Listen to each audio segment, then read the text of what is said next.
শীত পড়েছে শহর জুড়ে, হিমেল হাওয়া বইছে চারিপাশে। হাঁটতে হাঁটতে কথা বলছে উদিতা আর তিথি। উদিতার কথার উত্তরে তিথি বলল, হ্যাঁ, আরমানের সাথেই। হাঁ হয়ে গেল উদিতা। পরপর খেপে গিয়ে বলল, এই কথাটা তুই আমাকে এতদিন পর বলছিস? তিথি মিনমিনিয়ে বলল, এভাবে বলিস না, আমি তো জানতাম না যে তোরা আরমানকে চিনিস। এভাবে ফেসে যাব কে ভেবেছিল। উদিতা ভেঙচি কেটে বলল, ভালো হয়েছে, আরও প্রেম করো লুকিয়ে লুকিয়ে। শেষে বড় ভাইয়ের বেস্ট ফ্রেন্ডের সাথেই প্রেম করে বসেছে। বলি তুষার ভাইয়া জানে এসব? তিথি জিভ কেটে বলল, ওমন অলক্ষণে কথা বলিস না ভাইয়া, জানতে পারলে আমার খবর আছে। উদিতা বলল, তার মানে তুষার ভাইয়া কিছুই জানে না? নো প্রবলেম, আমি নিজ দায়িত্বে জানিয়ে দিব। তারপর ভাইয়া তোমাকে টুকরো টুকরো করে কেটে মশাল ছাড়াই কষাবে। ভালো হবে না? আমার থেকে কথা লুকানোর শাস্তি এটাই। বলতে বলতে উদিতা ব্যাগের ভেতর থেকে ফোন বের করলো। তিথি বিস্ময়ে চোখ বড় বড় করে ফেলেছে। তুষারের নাম্বারেই কল করার আগেই তিথি ছো মেরে উদিতার হাত থেকে ফোন কেড়ে নিল। কণ্ঠ উঁচু করে বলল, খবরদার উল্টাপাল্টা কাজ করবি না। আজকে খসানোর চিন্তা করলে আমি টান দিয়ে তোকেও কড়াইতে ফেলে দিবে। উদিতা ওর কথাই বিশেষ পাত্তা দিল না। হাত বাড়ালো নিজের ফোন নেওয়ার জন্য। ব্যাগটা অবহেলায় পড়ে রইল ক্যাম্পাসের গাছের নিচে। সে বলল, তুই ফোন দে, কাহিনী না জানালে হচ্ছে না। তিথি ধমকে সুরে বলল, তোকে ফোন দিব না, তোকে কিল দিব। দাঁড়া, দেখাচ্ছি মজা। উদিতাকে আর পায় কি? তিথি মরার জন্য প্রস্তুতি হতেও ও ভেগেছে। ছুট লাগিয়েছে সোটা ভার্সিটির গেটের ভেতরে। গেটের বাইরে বের হওয়ার সাথে সাথেই উল্টো পাশ থেকে আসা সাদা রঙের গাড়ির সামনে পড়ল। তৎক্ষণাৎ গাড়ির দ্রুততার সাথে থেমে যাওয়ায় কোনো বিপদ হলো না, শুধু অল্প ধাক্কা খেয়ে রাস্তায় হুমড়ি খেয়ে পড়ল। হঠাৎ এই অ্যাক্সিডেন্টে তিথি মূর্তি বনিয়ে দাঁড়িয়ে গেল কিছুটা দূরে। দরজা পর্যন্ত এগিয়ে আসার হুঁশ জ্ঞান হলো না। ভেবেও দেখলো না সামনের গাড়িটা কার বা কে আছে ভেতরে। শুধু জানি সামনের গাড়িতে যে আছে তার কর্তব্যে খবর করে দেবে উদিতা। সমস্যা বড় হলে গাড়ির গ্লাসও ভেঙে যেতে পারে, ঠিক নেই। গাড়ির সামনে পড়া মেয়েটা যতটা না ভয় পেয়েছে, তার থেকে বেশি ভয় পেয়েছে সাদাফ। এক্ষুনি একটা অ্যাক্সিডেন্ট হলে ও ফেসে যেত। নিজের তৎপর চেষ্টায় কোনো দুর্ঘটনা ঘটার আগেই গাড়ি থামাতে পেরেছে, এটা ভেবেই স্বস্তির নিঃশ্বাস ফেলল। তবে দোষটা অবশ্যই ওই মেয়ের। চলতি রাস্তায় এইভাবে ছুটোছুটি করে গাড়ির সামনে এসে মরার শখ করেছিল কেন? এসব ভেবেই স্বস্তি উড়ে গিয়ে মাথায় ভর করলো রাগ। খেপে বেরিয়ে এলো গাড়ির ভিতর থেকে। ক্ষিপ্ত সুরেই বলল, রাস্তাঘাটে এইভাবে ছুটোছুটি করে চলন্ত গাড়ির নিচে পড়ে মরার শখ হয়েছে নাকি আপনার? যদি এরকম শখ হয়ে থাকে তাহলে অন্য গাড়ি খুঁজে নিতেন। আমার গাড়িটাকেই কেন পেলেন মরতে আসার জন্য? একে তো গাড়ির ধাক্কা, দ্বিতীয়ত নিজের ভুলে অনুতপ্ত না হয়ে তেরা বেকা উত্তর। মেজাজ চড়ে গেল উদিতার। গা ঝাড়া দিয়ে উঠে দাঁড়ালো পিচ ঢালা সড়ক থেকে। ঝট করে ঘুরল সাদাফের দিকে। কাজল টানা চোখ দুটোতে ক্ষোভ, চাউনিতে শানিত দৃষ্টি। ক্ষোভে ফুসছে নাকের ডকা। সাদাফ সরি বলে দিলেই হয়তো ব্যাপারটা হাসি মুখে এখানেই মিটে যেত, কিন্তু সে বিপরীত কাজটা করলো। উদিতাও সাদাফের মতোই তেরা উত্তর ছুড়ল। রাস্তায় মানুষ মারার জন্য গাড়ি নিয়ে বের হলে মানুষ মরার জন্য আপনার গাড়ি তো পাবে, তাই না? তিথি দুজনের আক্রমণাত্মক ভাবভঙ্গি দেখেই সাইডে সরে গেছে। দরজার ভিতরে থাকা বিশাল গাছের কাণ্ডটার আড়ালে ঢুকে বিড়ালের মতো উকি মেরে বাইরের পরিবেশ অবলোকন করছে। জ্বর বোধহয় আসি আসি করছে। সাদাফ উদিতার উত্তরে আরও খেপেছে। সে রাগান্বিত কণ্ঠে বলল, চলতি রাস্তায় গাড়ির নিচে এসে মরতে চান? প্রথমে তো দোষ নিজে করবেন, তারপর আবার গলাবাজি। বাহ, এজন্যই বুঝি বলে পরের একটা দোষ হলেও মানুষ ওটা আগে দেখে, আর নিজের হাজারটা দোষ থাকলেও সেটা চোখেই পড়ে না। উদিতা হাসি হাসি মুখ করে বলল, একদম ঠিক বলেছেন, কথাটা আপনার ক্ষেত্রে একদম উপযুক্ত। গাড়ি রাস্তায় চালানোর জন্য, মানুষের ওপর দিয়ে চালানোর জন্য না। সেখানে ভুল করে একটা দোষ করলেন, এটা এখন দোষটাও দেখতে পাচ্ছেন না? সাদাফ গম্ভীর মুখে বলল, ঠিক বলেছেন, মানুষের রাস্তায় হাঁটার জন্য ফুটপাত আছে, তবুও তাদের গাড়ির উপর দিয়ে যেতে ইচ্ছে করে। তারা ভুলে যায় তাদের ডানা নেই, তাই তারা গাড়ির উপর দিয়ে উড়ে উড়ে যেতে পারবে না। উদিতা পাল্টা বলল, ঠিক, ডানা নেই তাই ওরা যাবে না, এরা সবাই জানে। তবুও কিছু মানুষ বিনা কারণেই আকাশে উঠতে থাকে, তাদের পা মাটিতে থাকে আর মনোযোগ আকাশে। ছোট্ট একটা অ্যাক্সিডেন্টের বিষয় নিয়ে হাজারটা কথা সাজিয়ে সময় নষ্ট করার ইচ্ছা সাদাফের হচ্ছে না। মেজাজ মাত্রা ছাড়াতেই প্রশ্ন করলো, রাস্তাঘাটে এইভাবে ঝগড়া করছেন, ভদ্রতা কি বাসায় রেখে এসেছেন? উদিতা সাদাফের মতো করেই বলল, রাস্তাঘাটে মানুষের ওপর গাড়ি চালাতে নিয়েছিলেন, আবার গলাবাজি করে কথাও বলছেন। ভদ্রতা কি উগান্ডায় রেখে এসেছেন? সাদাফ খেকিয়ে উঠে বলল, আপনি যে ভার্সিটির গেটের সামনে বিনা কারণে ঝগড়া করে ভার্সিটির পরিবেশ নষ্ট করছেন সেই তাল আছে? আমি আপনার নামে প্রিন্সিপালের কাছে বলবো।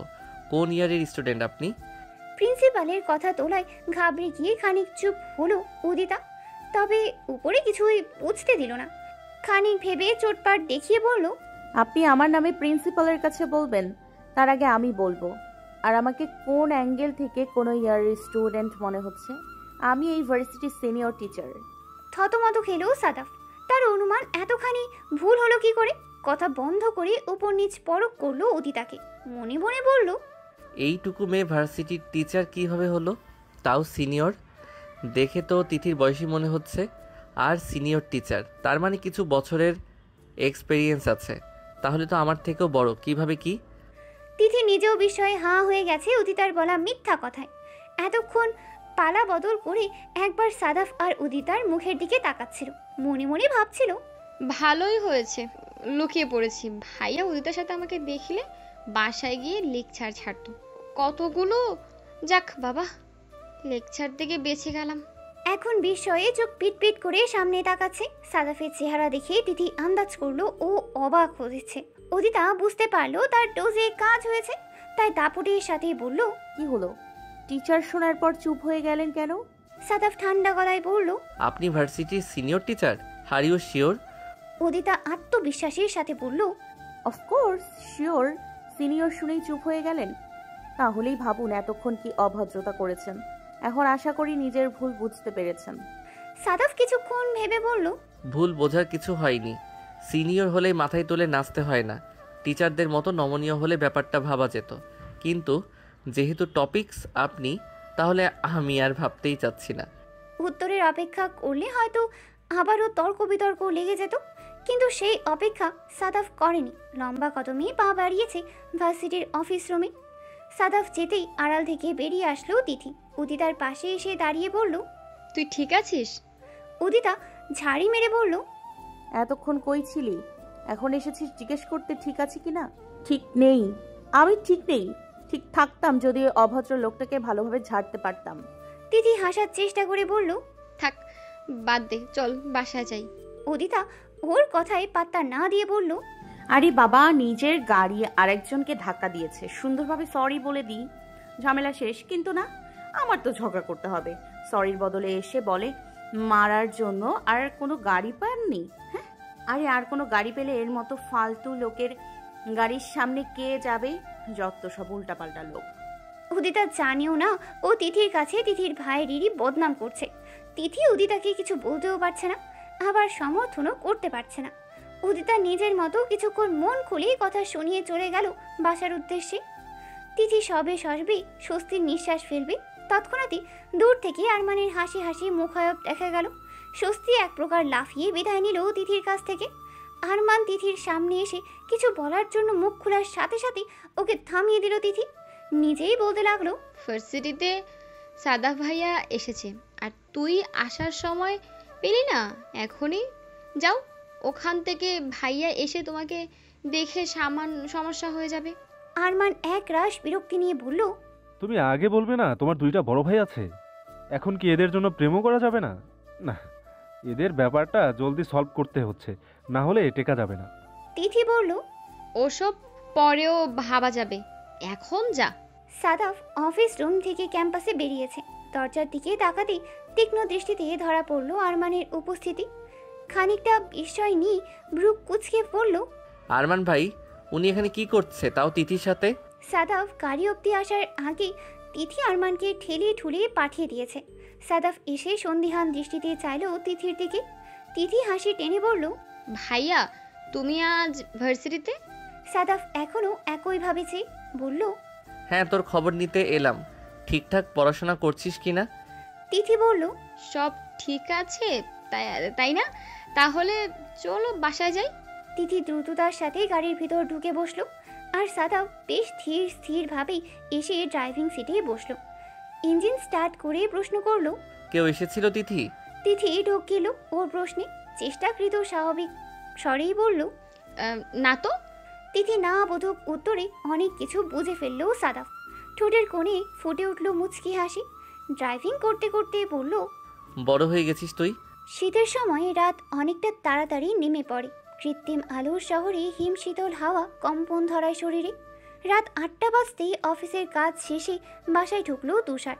ড্রয়িং রুমে ঢুকে ক্লান্ত শরীরটা সোফায় এলিয়ে দিল। সাদাফ তার উল্টো পাশে সোফাটায় বসে গভীর মনোযোগে ফোন টিপছে। রান্নাঘরে গৃহিণীরা রাতের খাবারের প্রস্তুতি নিচ্ছেন। এই বাড়িতে আহাদের খাবার কোনো টাইম টেবিল নেই।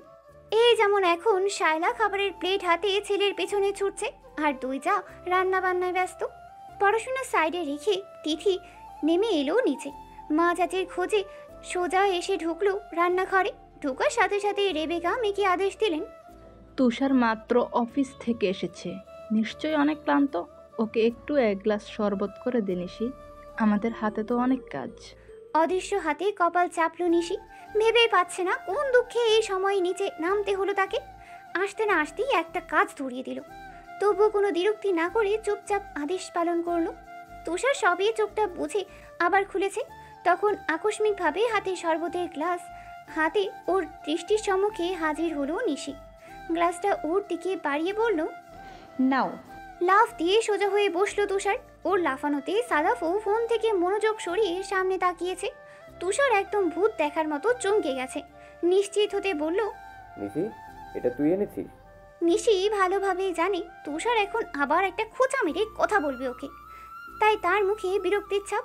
বলল, হ্যাঁ, মা বললো বানিয়ে দিতে, তাই এনেছি। এবার খেয়ে আমাকে উদ্ধার করো।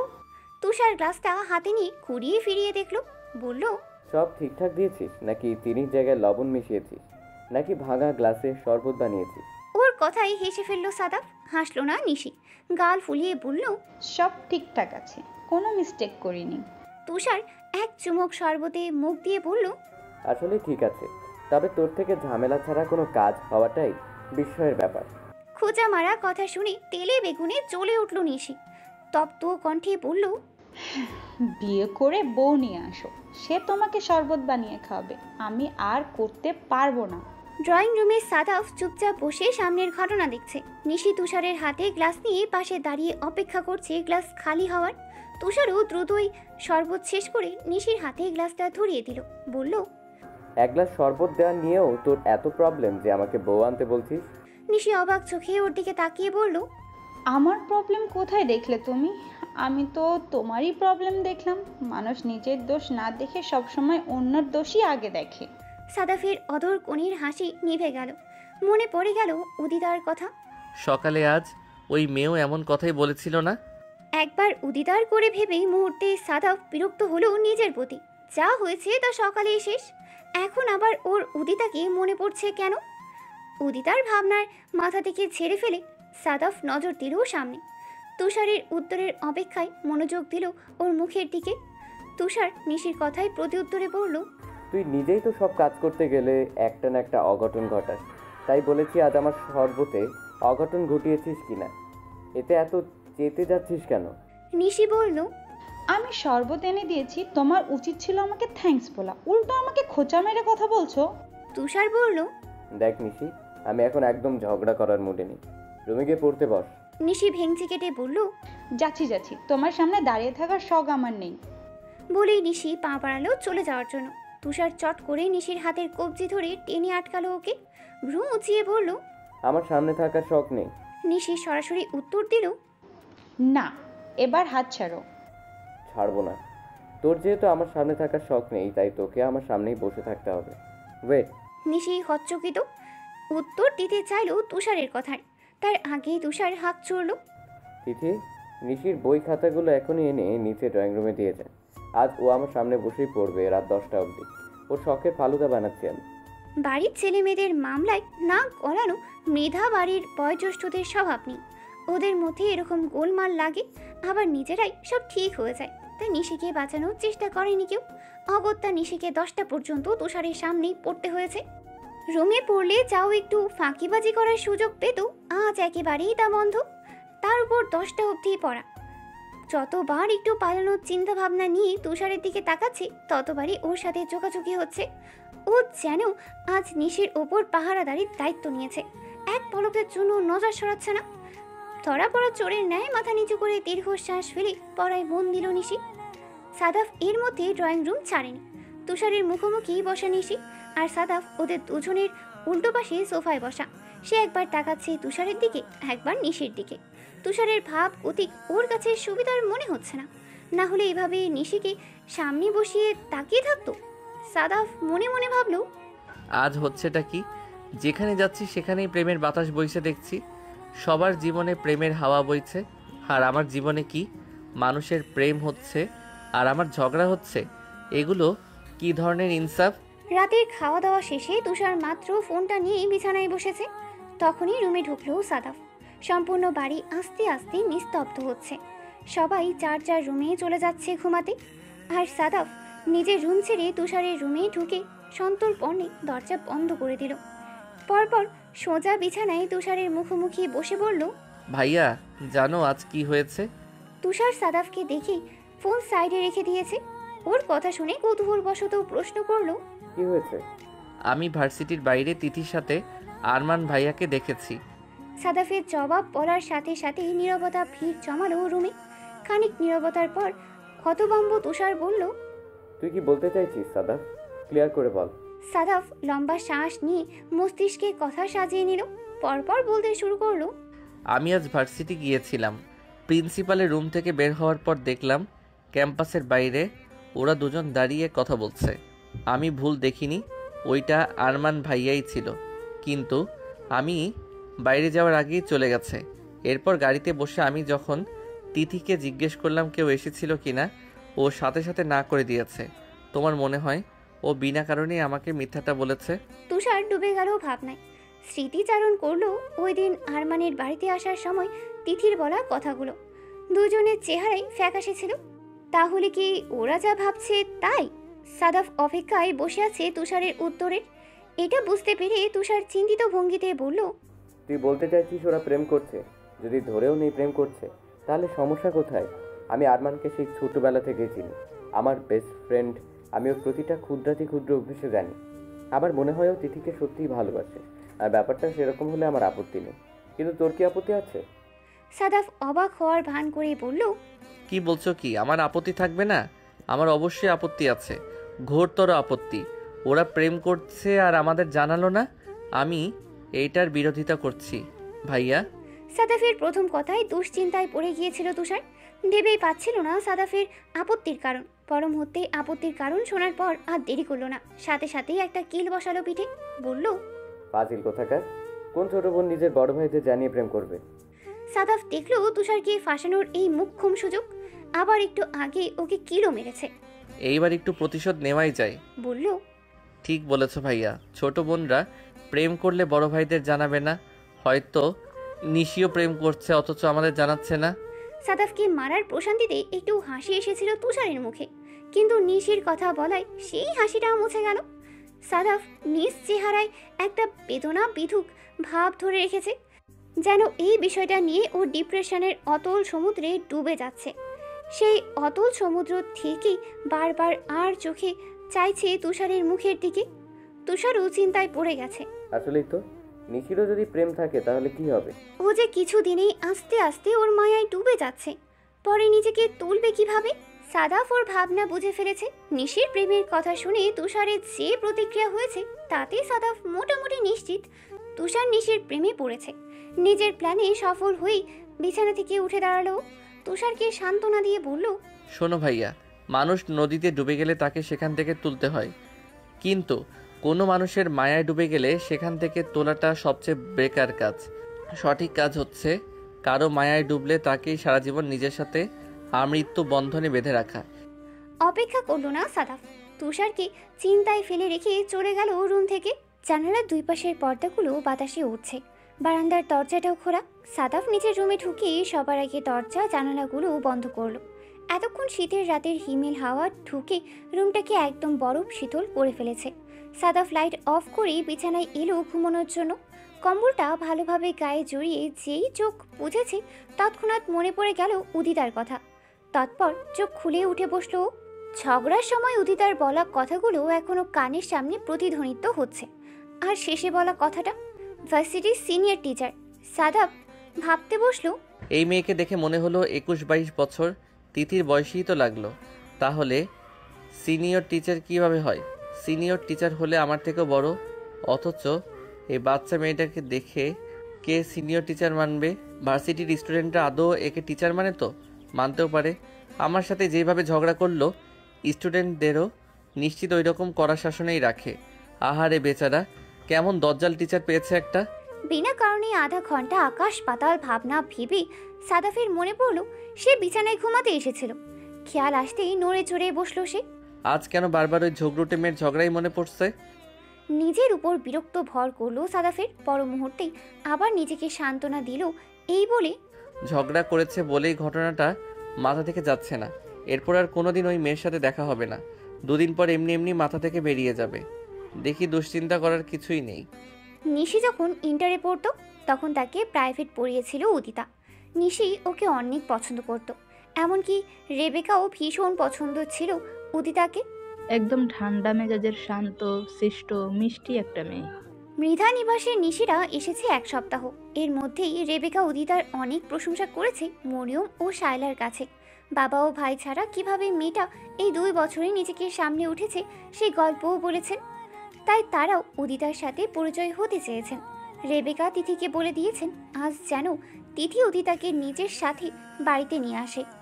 তিথিও খুশি মনে রাজি হয়েছে এই কথায়, কিন্তু সাদাফের কথা ভেবে দুশ্চিন্তায়ও ডুবেছেন। আজকে উদিতাকে বাসায় নিয়ে যাওয়ার পর যদি দেখে সাদাফও বাসায় আছে, তাহলে কি হবে? তার উপর ওর মা যদি বলে দেয় তিথির বান্ধবী, তাহলে সাদাফ অনায়াসে বুঝে যাবে উদিতা মিথ্যে কথা বলেছিল। সাদাফ বাসায় সবার সামনে বলবে উদিতার এই মিথ্যের কথা। তারপর ওর মা উদিতাকে নিয়ে যে প্রশংসা করেছিল চাচিদের সামনে তা ধুলোয় মিশে যাবে না। ভার্সিটি ছুটির পর তিথি উদিতার সাথে দেখা করে বলল, তুই একটু দাঁড়া, আমি একটা কল করে আসছি। উদিতা ভ্রু কুচকে জানতে চাইল, দূরে গিয়ে বলতে হবে? আরমান ভাইয়ের সাথে কথা বলবি নাকি? আচ্ছা, তাহলে আমার পক্ষ থেকে ভাইয়াকে একটা কথা বলে দিস। আমাকে কিছু না জানানোর কারণে আমি ওনার উপর রাগ করেছি। তিথি কটমট করে ওর দিকে চেয়ে বলল, আমি আম্মুকে ফোন করেছি, আম্মুকে এগুলো বলবো। উদিতা বলল, তাহলে থাক, আন্টিকে বললে আবার এই মুহূর্তে কেস খেয়ে যাবে। তিথি উত্তর দিল না। হাঁটতে হাঁটতে কিছুটা দূরে গিয়ে ওর মাকে কল করলো। কল রিসিভ হতেই জিজ্ঞেস করলো, মা বাসায় সাদা ভাই আছে? অপর পাশ থেকে উত্তর এলো, না, সাদাফ অফিসে আছে। কেন, কোনো দরকার? স্বস্তির নিঃশ্বাস ফেললো তিথি। বলল, না, কোনো সমস্যা নেই, আমরা বাসায় আসছি। কল কেটে তিথি উদিতার কাছে এসে বলল, বাসায় চল, মা আর আমি চাচিরাও তোকে ডাকছে, তোর সাথে দেখা করতে চায়। আমার সাথে দেখা করতে চায়? কিন্তু কেন? তিথি হন্তদন্ত হয়ে ওর হাত টেনে বাইরে নিয়ে যাচ্ছে। যেতে যেতে বলল, মা অনেক প্রশংসা করেছে তোর, তাই ওনার তোকে দেখতে চায়। উদিতা এসেছেন তিথিদের বাড়িতে। নিশি অনেকদিন পর ওকে দেখে ভীষণ খুশি। রেবেকাও খুশি হয়েছে ওকে দেখে। মরিয়ম আর শায়লা উদিতার সাথে প্রথম সাক্ষাতেই মনে মনে ভাবলেন, মিথ্যা বলেনি রেবেকা, মেয়েটা সত্যি অনেক ভালো। কেমন নম্র আচরণ করছে সবার সাথে, যেরকম সম্মান দিচ্ছে সেরকমই তার মিষ্টি ব্যবহার। একদিনেই পরিচয় তাদেরও উদিতাকে পছন্দ হয়ে গেল। ড্রয়িং রুমের আলাপচারিতার এক পর্যায়ে রেবেকা বললেন, উদিতা, তোমাকে আজ আমাদের বাড়িতে ডাকার একটা কারণ আছে। উদিতা উৎফুল্ল ভঙ্গিতে বলল, কি কারণ আন্টি? পরশু আইরিনের বিয়ে, কাল গায়ে হলুদ, তুমি যাচ্ছ তো ওর বিয়েতে? অবশ্যই যাব। আইরিন ফোন করে বারবার বলেছে আমি যেন যাই। আর আমি আমার ছোটবেলায় বেস্ট ফ্রেন্ডের বিয়ে মিস করব? আমিও যাব কাল চট্টগ্রাম। আপনারা যাবেন না? আমরা তো যাবই, আমাদের বাড়ির সবাই যাবে। বলছিলাম তুমিও যখন যাবে তাহলে কাল আমাদের সাথেই চলো, আমরা কাল ভোরে রওনা হব, তুমিও চলে এসো। উদিতা হতাশ স্বরে বলল, সেটা তো সম্ভব না আন্টি। আমার সকালে একটা টিউশন আছে। আমি ভেবেছিলাম দুপুরের পর রওনা দিব। আপনারা তো সকালে বের হবেন। আচ্ছা, আপনারাই যান, আমি ঠিক সন্ধ্যার আগেই পৌঁছে যাব। রেবেকাও হতাশ হলেন ওর কথায়, বললেন, তাহলে আর কি করার, তুমি তাহলে সন্ধ্যায় এসো, আমরা অপেক্ষায় থাকবো, বিশেষ করে তিথি আর আইরিন। এদিকে তিথির মনে আসছে ভিন্ন কথা। সে ফট করে জিজ্ঞেস করে বসলো, আম্মু, তৃষার ভাইয়া আর সাদাব ভাইয়া কি যাবে? মরিয়ম উত্তর দিলেন, অবশ্যই যাবে, এটা আবার জিজ্ঞেস করার কি হলো? ঢোক কিনলো তিথি। সাদাফও বিয়ে বাড়িতে যাবে, আবার উদিতাও যাবে। আবার মুখোমুখি হবে দুজন। বিয়ে বাড়িতে নতুন করে কুরুক্ষেত্র বাঁধাবে না তো? সকাল সকাল রওনা দেওয়ায় 11টার আগেই চট্টগ্রামের আইরিনদের বাড়িতে পৌঁছে গেল সবাই। শীতের সকালের আরামদায়ক রোদের কিরণ তাদের বাড়ির প্রাঙ্গণ জুড়ে। পুরো বাড়ি সাজানো মরিচবাতি ও ফুলে। দূর থেকে লক্ষ্য করা যায় সেই সাজসজ্জা, ভীষণ হইচয়ে মুখরিত বাড়ি। আনাস বাইরে থেকে সমাদরে অভ্যর্থনা দিয়ে ভিতরে নিয়ে গেছে শ্বশুরবাড়ির লোকদের। ইয়াসমিন অনেকদিন পর নিজের ভাই ভাবিদের সহ সবাইকে সব পরিবারে পেয়েছে। দুই ভিন্ন ভিন্ন জেলায় থাকার দরুন খুব কমই দেখা হয় তাদের। আইরিনের বিয়ে উপলক্ষে এইবার এসেছে, না হইলে হয়তো এখনো দেখাই হতো না। আনাস খান ও ইয়াসমিনের দুই মেয়ে, এক ছেলে। তদের মধ্যে আইরিন সবার বড়, ইরফান মেঝো, আর তুর সবার ছোট। এছাড়াও ওই বাড়িতে সিহা আছে, আইরিনের চাচাতো বোন। নিচে সবার সাথে কুশল বিনিময় শেষে কাজিনরা সব একসাথে জামায়াত হলো আইরিনের রুমে। তিথিওকে শক্ত করে জড়িয়ে ধরে অভিবাদন জানালো। Congratulations, knew it be bright. Sadaf বলল, দেখা যাচ্ছে সবার মধ্যে আইরিনের বিয়েটা সবার আগেই হলো। আইরিন ফার্স্ট হয়ে গেল। আইরিন বলল, ওসব ফার্স্ট লাস্ট পরে হিসাব করো ভাইয়া, তোমরা দুই ভাই কিন্তু সবার বড়। এখনো তোমাদের বিয়েটা খেলাম না, কবে খাবো? তুষার বলল, এখনো বউ খুঁজিনি আমরা, বিয়ের ভাবনা কিভাবে ভাবি। ইরফান বলল, কে বলতে চাইছো তোমরা? তোমাদের জন্য আমরা বউ খুঁজে দেব। হ্যাঁ, বিয়ে বাড়ি, কিন্তু বউ খোঁজার পারফেক্ট জায়গা, অনেক মেয়ে পাওয়া যাবে। সাদাফ চেহারায় হতভম্বতার ভাব নিয়ে বলল, বিয়ে খেতে এসেছিলাম, বউ খুঁজতে এসেছি কখন বললাম? তর্ক বিতর্কে পার হলো অনেকটা সময়। সন্ধ্যা প্রায় হয়ে এসেছে। সূর্য পশ্চিমে আকাশে ঢলে পড়েছে। অস্তমিত সূর্যের বেগুনি আভা এখনও আলো ছড়াচ্ছে সবখানে। সবাই প্রস্তুতি নিচ্ছে মেহেদির অনুষ্ঠানের। আর কাল সকালে হলুদ লাগিয়ে রাতে বিয়ের আয়োজন। ছেলেদের তৈরি হতে স্বাভাবিকভাবেই মেয়েদের থেকে অনেক কম সময় লাগে। সাদাফ, তুষার, ইরফান তৈরি হতে বেরিয়েছে স্টেজে। বড়দের সাথে কাজে লেগে পড়েছে ওরাও। সমস্ত কাজ, রান্নাবান্নার তদারকি করা, ডেকোরেশনের তদারকি করা, সবই করেছে উৎফুল্ল চিত্তে। ইরফান মায়ের ডাকে ভিতরে গিয়েছিল। বের হওয়ার আগে রান্নাঘরে ব্যস্ত থাকা রমণীদের টুকরো কথোপকথন ভেসে এলো কানে। ইয়াসমিন জিজ্ঞেস করছে, অনুষ্ঠান তো শুরু হতে চললো, উদিতার এখনো দেখা নেই, মেয়েটা আসবে কখন? রেবেকা বললেন, আমি তো বলছিলাম আমাদের সাথে চলে আসতে, ও শুনবে তো? বললো সন্ধ্যার আগে চলে আসবে, অথচ এখনো দেখা নাই। ইরফান বের হয়ে এলো বাইরে। তাদের বাড়ির উঠানটা বিশাল, দোতলা মধ্য সাইজের বাড়ি। নিচে রান্নাঘর ও বিশাল ড্রয়িং ও ডাইনিং রয়েছে। এর মধ্যে নিচে দুটো রুম আর উপরে চারটা। উপরের রুমগুলো তারা থাকার জন্য ব্যবহার করে, আর নিচে দুটো রুম গেস্ট রুম হিসেবেই রয়েছে। দূর শহর থেকে আত্মীয়রা এলে সেখানেই থাকে। আজকের অনুষ্ঠানের স্টেজটা বাইরেই সাজানো হয়েছে। আনাসের বাবা আমজাদ খান সেই অঞ্চলের অনেক প্রভাবশালী ব্যক্তি ছিলেন, সেই জন্যই পুরো পরিবারের জন্য বড় বাড়িটা করে রেখে গেছেন। এছাড়া আশেপাশে বেশিরভাগই একতলা বাড়ি। এলাকার প্রভাবশালীদের ব্যতীত দোতলা বাড়ি কারোরই নেই। গ্রাম অঞ্চল হওয়ায় এখানে সাধারণত 10টা বাজলেই গভীর রাত ধরা হয়। 8টা না বাজতে সবাই বাড়ির দোর বন্ধ করে দেয়। 10টার মধ্যে সব নিঝুম। এর মধ্যেও যারা জেগে থাকে তারা নিজ নিজ বাড়িতে। 9টার পর রাস্তায় খুব একটা জনসমাগম চোখে পড়ে না। সেই সব চিন্তা করি আনাস নিজের মেয়ের মেহেদির অনুষ্ঠানটা সন্ধ্যার পরই শুরু করেছেন। অনুষ্ঠান শুরুর সময় হয়ে গেল, অথচ উদিতার দেখা নেই। আইরিন অস্থির হয়ে বারবার ফোন করছে উদিতাকে। ডেকোরেশনের লোকদের একটার পর একটা নির্দেশনা দিয়েই যাচ্ছে সাদাফ। খুঁতখুঁতে স্বভাবের ছেলেটা আজ সব আয়োজনও নিখুঁত চায়। তাই কড়া নজর রাখছে প্রত্যেকটা কাজের ওপর। ওর মনোযোগ এসে ব্যাঘাত ঘটালো ইরফান, ডেকে বলল, ভাইয়া ভাইয়া বউ লাগবে। মনোযোগে ব্যাঘাত ঘটায় বিরক্ত হলো সাদাফ। তার ওপর এমন উদ্ভট প্রশ্নে বিরক্ত বাড়ল তরতর করে। খ্যাপাটে গলায় বলল, এমনভাবে এসে জিজ্ঞেস করছিস যেন তুই ঝুলিতে করে বউ নিয়ে ঘুরছিস মানুষের কাছে বিক্রি করার জন্য। থতমত খেয়ে চুপ করে গেল ইরফান। পর মুহূর্তেই মিনমিনে গলায় বলল,